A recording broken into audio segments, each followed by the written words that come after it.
जब सर्वज्ञ वेदव्यास ने पांडवों को चारों पुरुषार्थ धर्म, अर्थ, काम और मोक्ष देने वाले एकादशी व्रत का संकल्प करवाया था, तब युधिष्ठिर ने कहा, जनार्दन, ज्येष्ठ मास के शुक्ल पक्ष में जो एकादशी पड़ती हो, कृपया उसका वर्णन कीजिए। भगवान श्री कृष्ण ने कहा, हे राजन, इसका वर्णन परम धर्मात्मा सत्यवती नंदन व्यास जी करेंगे, क्योंकि ये संपूर्ण शास्त्रों के तत्वज्ञ और वेद वेदांगों के पारंगत विद्वान हैं। तब वेद व्यास जी कहने लगे, कृष्ण पक्ष और शुक्ल पक्ष दोनों पक्षों की एकादशी में अन्न खाना वर्जित है। एकादशी के दिन स्नान करके पवित्र हो और फूलों से भगवान केशव की पूजा करें। फिर नित्य कर्म समाप्त होने के पश्चात पहले ब्राह्मणों को भोजन देकर अंत में स्वयं भोजन करें।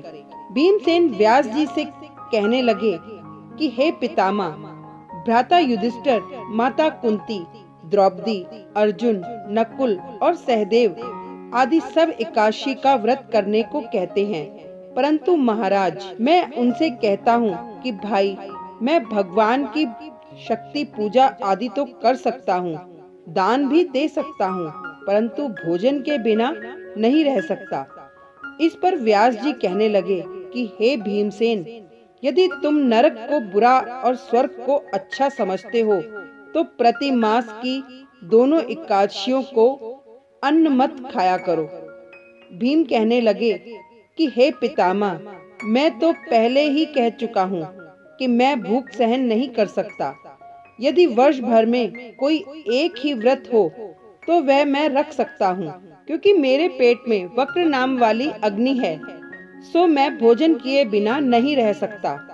भोजन करने से वह शांत रहती है, इसलिए पूरा उपवास तो क्या, एक समय भी बिना भोजन किए रहना कठिन है।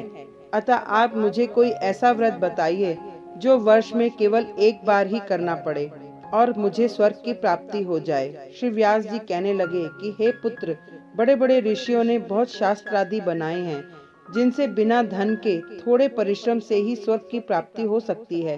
इसी प्रकार शास्त्रों में दोनों पक्षों की एकादशी का व्रत मुक्ति के लिए रखा जाता है।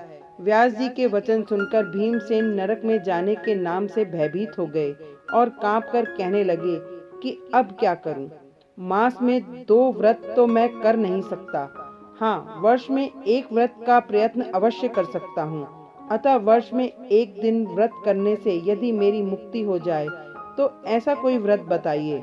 यह सुनकर व्यास जी कहने लगे कि वृषभ और मिथुन की संक्रांति के बीच ज्येष्ठ मास के शुक्ल पक्ष की जो एकादशी आती है, उसका नाम निर्जला है। तुम उस एकादशी का व्रत करो। इस एकादशी के व्रत में स्नान और आचमन के सिवा जल वर्जित है। आचमन में 6 मासे से अधिक जल नहीं होना चाहिए, अन्यथा वह मद्यपान के सदृश हो जाता है। इस दिन भोजन नहीं करना चाहिए, क्योंकि भोजन करने से व्रत नष्ट हो जाता है। यदि एकादशी को सूर्योदय से लेकर द्वादशी के सूर्योदय तक जल ग्रहण न करे तो उसे सारी एकादशियों के व्रत का फल प्राप्त होता है।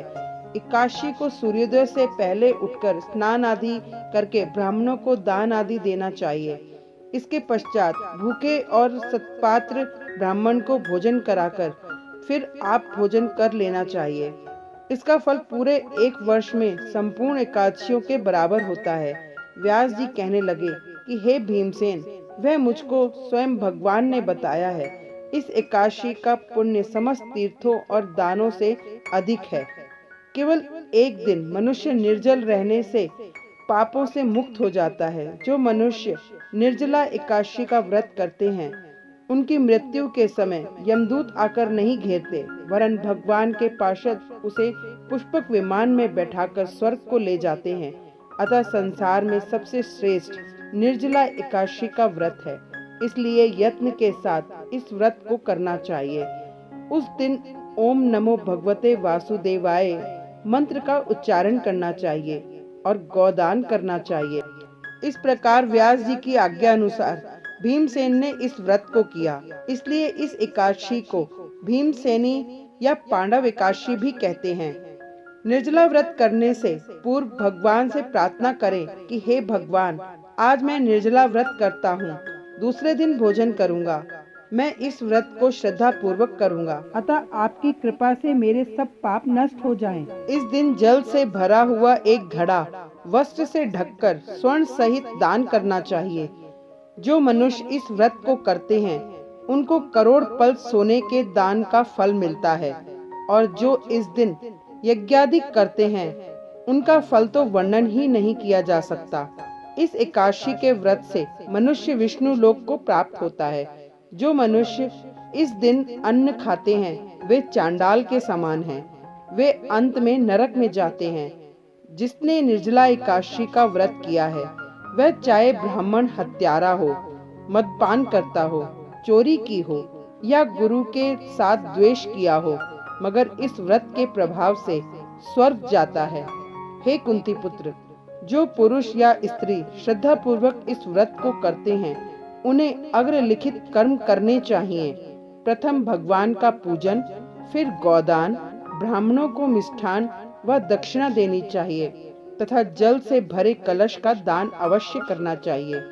निर्जला के दिन अन्न, वस्त्र, उपाहन आदि का दान भी करना चाहिए। जो मनुष्य भक्ति पूर्वक इस कथा को पढ़ते या सुनते हैं उन्हें निश्चय ही स्वर्ग की प्राप्ति होती है। Thank you.